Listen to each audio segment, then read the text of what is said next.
खबर बरेली जनपद से, जहां बरेली किसान सम्मेलन में शिरकत करने पहुंचे सीएम योगी ने विपक्ष पर राम मंदिर के बहाने जमकर निशाना साधते हुए कहा, भारत की आस्था पर चोट करने वाले नहीं चाहते कि अयोध्या में राम मंदिर बने।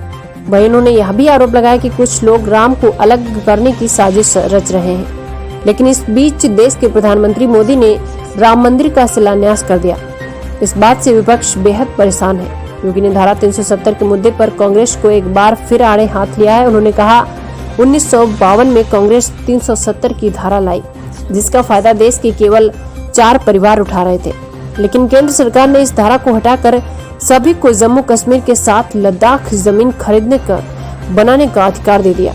अब कोई भी बरेली पीलीभीत का रहने वाला वहां अपना घर बना सकता है। सीएम योगी ने एक बार फिर प्रयाग में माफियाओं पर दिए गए बयान को दोहराया। माफियाओं ने जहां भी सरकारी जमीनों पर कब्जे किए हैं, वहां अधिवक्ताओं के साथ पत्रकारों के लिए आवास बनाए जाएंगे। सीएम योगी ने किसानों को संबोधित करते हुए केंद्र सरकार और यूपी सरकार द्वारा चलाई गई योजनाओं पर प्रकाश डाला। उन्होंने कहा कि विपक्ष किसानों को गुमराह कर रहा है, जबकि केंद्र सरकार किसानों की आमदनी दुगनी करने का प्रयास कर रही है। योगी ने यह भी कहा, किसानों को एमएसपी पहले भी मिल रही थी और आज भी मिल रही है।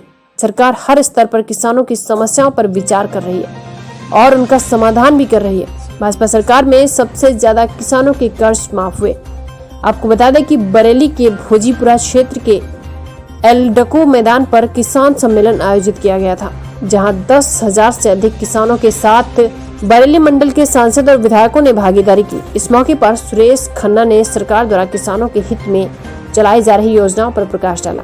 साथ ही विपक्ष पर भी निशाना साधा। बरेली जनपद से हिकमत शाह की रिपोर्ट।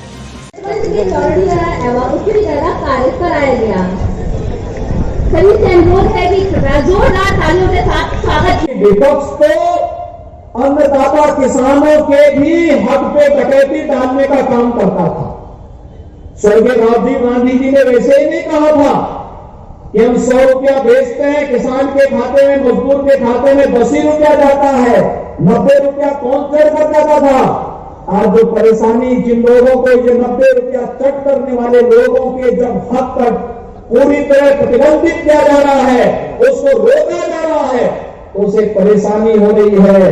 और परेशानी इस बात की हो रही है कि ये तो कैसी सरकार चल रही है कि बिचौलिए और दलाल एक तरफ के जा रहे हैं और योजना का लाभ किसान को, गांव को, मजदूर को, नौजवान को, महिलाओं को उनके खाते में पैसा सीधे डाल करके किया जा रहा है। और मैं आभारी हूं प्रधानमंत्री मोदी जी का, जिन्होंने कल 3500 करोड़ की चीनी एक्सपोर्ट के लिए एक्सपोर्ट सब्सिडी का लाभ सीधे किसानों के खाते में देने की घोषणा की है। मैं उत्तर प्रदेश के अन्नदाता किसानों की ओर से प्रधानमंत्री मोदी जी का हृदय से अभिनंदन करता हूं। ये चिढ़ उन लोगों की है जिन्हें ये पसंद नहीं कि भारत एक भारत श्रेष्ठ भारत बनने की ओर क्यों अग्रसर हो रहा है।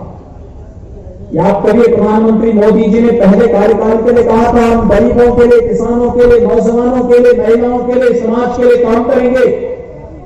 किसी को रसोई गैस का कनेक्शन, किसी को बिजली का कनेक्शन, किसी को प्रधानमंत्री आवास योजना का लाभ, हर गरीब को शौचालय की सुविधा का लाभ, आयुष्मान भारत में हर एक गरीब को 5 लाख रुपए की स्वास्थ्य बीमा का कवर देने का कार्य पूरी प्रतिबद्धता और पूरी ईमानदारी के साथ किया गया। लेकिन दूसरे कार्यकाल के लिए लक्ष्य निर्धारित कर दिए गए।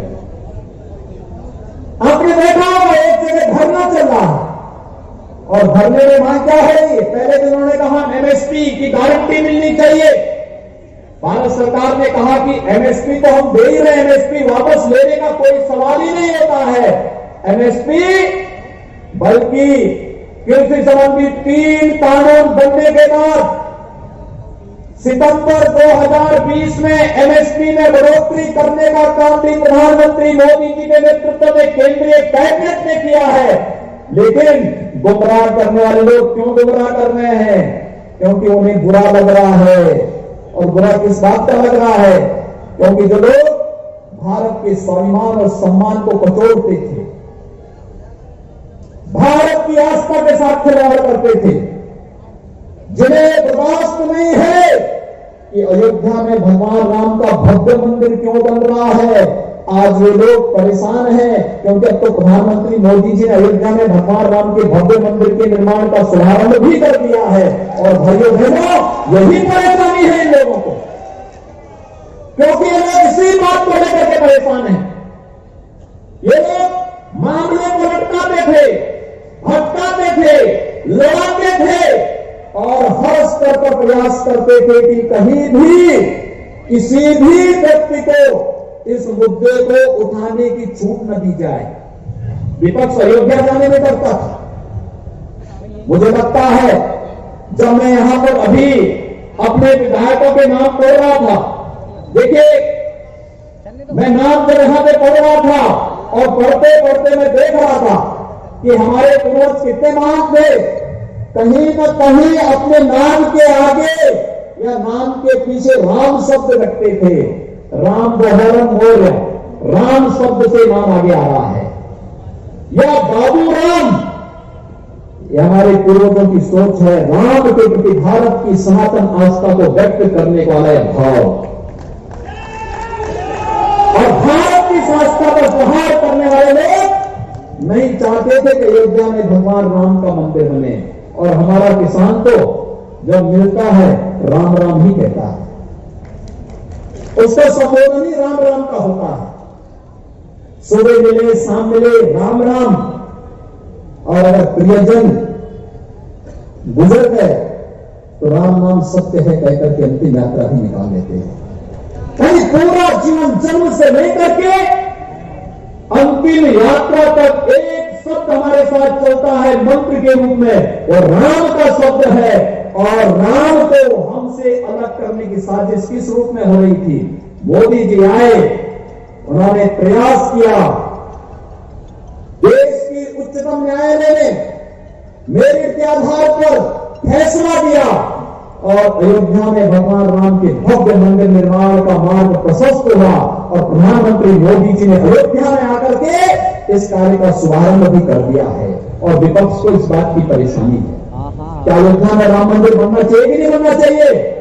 मैं पूछना चाहता हूं, यहां पर आए जितने भी किसान भाई बंधु हैं, सबसे पूछना चाहता हूं, बताइए क्या अयोध्या में राम मंदिर बनना चाहिए कि नहीं बनना चाहिए? मोदी जी ने काम ठीक किया है, आप समर्थन करते हैं? एक बार बोलिए जय श्री राम, जय श्री राम। विपक्ष को दूसरी परेशानी क्या है? दूसरी परेशानी है 1952 में कांग्रेस ने जम्मू कश्मीर में एक धारा 370 लगा दी थी।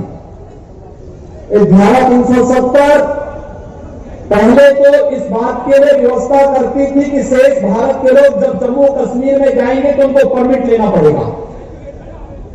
लेकिन इसके लिए जनसंघ के संस्थापक अध्यक्ष डॉक्टर श्यामा प्रसाद मुखर्जी के नेतृत्व में एक आंदोलन चला और आंदोलन के माध्यम से तय हुआ कि नहीं, एक देश में एक विधान, एक प्रधान और एक निशान ही रहेगा। परमिट सिस्टम हम समाप्त करवाएंगे। और परमिट सिस्टम समाप्त करने के लिए डॉक्टर श्यामा प्रसाद मुखर्जी ने अपना बलिदान दिया था। भारतीय जनता पार्टी ने जम्मू कश्मीर के लिए और भारत के नागरिकों को कश्मीर के अंदर किसी प्रकार की आवाजाही में कोई प्रतिबंध न हो, इसके लिए आंदोलन किया। लेकिन कांग्रेस ने एक व्यवस्था वहां और बना दी। अगर बरेली के लोग, शाहजहांपुर के लोग, पीलीभीत के लोग और बदायूं के लोग चाहे, यहां का नौजवान चाहे, वो अच्छा खासा कमा रहा है, उसको लगता है कि नहीं, मुझे यहां के साथ साथ अपना एक मकान श्रीनगर में बनाना है, वैष्णो देवी की यात्रा के लिए जाते हैं तो कटरा में एक धर्मशाला बनाना है, नहीं बना सकता था। भाइयों बहनों, प्रधानमंत्री मोदी जी ने और गृह मंत्री अमित शाह जी ने कश्मीर में धारा 370 को समाप्त करके बरेली, पीलीभीत, बदायूं और शाहजहांपुर के लोगों को भी छूट दे दी है। आप चाहें तो जम्मू कश्मीर के अंदर, आप चाहें तो श्रीनगर या लद्दाख के अंदर अपने लिए जमीन खरीद करके अपना मकान और गेस्ट हाउस या धर्मशाला का निर्माण कर सकते हैं। ये काम अच्छा हुआ है।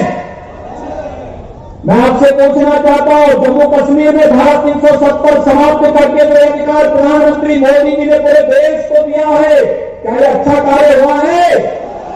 आप समर्थन करते हैं? प्रधानमंत्री मोदी जी का अभिनंदन करते हैं? तो मेरे साथ बोलेंगे, भारत माता की, भारत माता की। और साथ साथ मैं आज एक मुस्लिम धर्म गुरु का बयान पढ़ रहा था।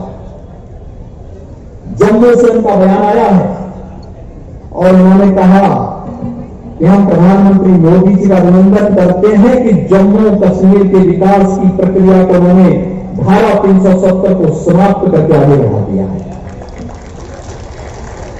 हमारा शरीर है, अगर शरीर का कोई अंग कमजोर हो जाता है तो शरीर पूर्णांग नहीं माना जाता। अगर देश का कोई हिस्सा विकास की प्रक्रिया से वंचित हो जाए, कमजोर हो जाए, तो क्या देश मजबूत हो पाएगा? और यही स्थिति थी। 4 परिवार जम्मू कश्मीर का पूरा बजट हजम कर जाते थे, वहां की जनता को इसका लाभ नहीं मिल पाता था। और इसके लिए धारा 370 समाप्त होनी आवश्यक थी। जम्मू कश्मीर के अंदर आतंकवाद और उग्रवाद की जड़ें समाप्त हो सके और पाकिस्तान त्रस्त आतंकवाद को उसकी भाग में घुस करके भारत के बहादुर जवान जवाब दे सके, इसके लिए धारा 370 समाप्त होनी आवश्यक थी। और प्रधानमंत्री मोदी जी ने जब एक काम किया तो विपक्ष को यह भी बुरा लग रहा है।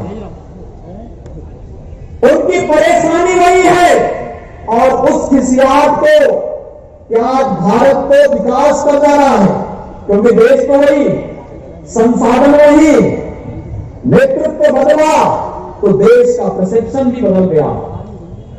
देश के प्रति दुनिया की निगाहें और नजरें भी बदल गई।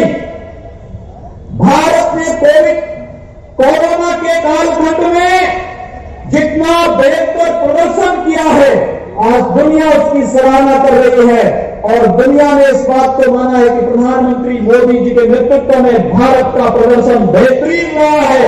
135 करोड़ की आबादी को सुरक्षित करने का जो कार्य प्रधानमंत्री मोदी जी ने किया है, आज दुनिया उसका अनुसरण करने के लिए मजबूर हुई है।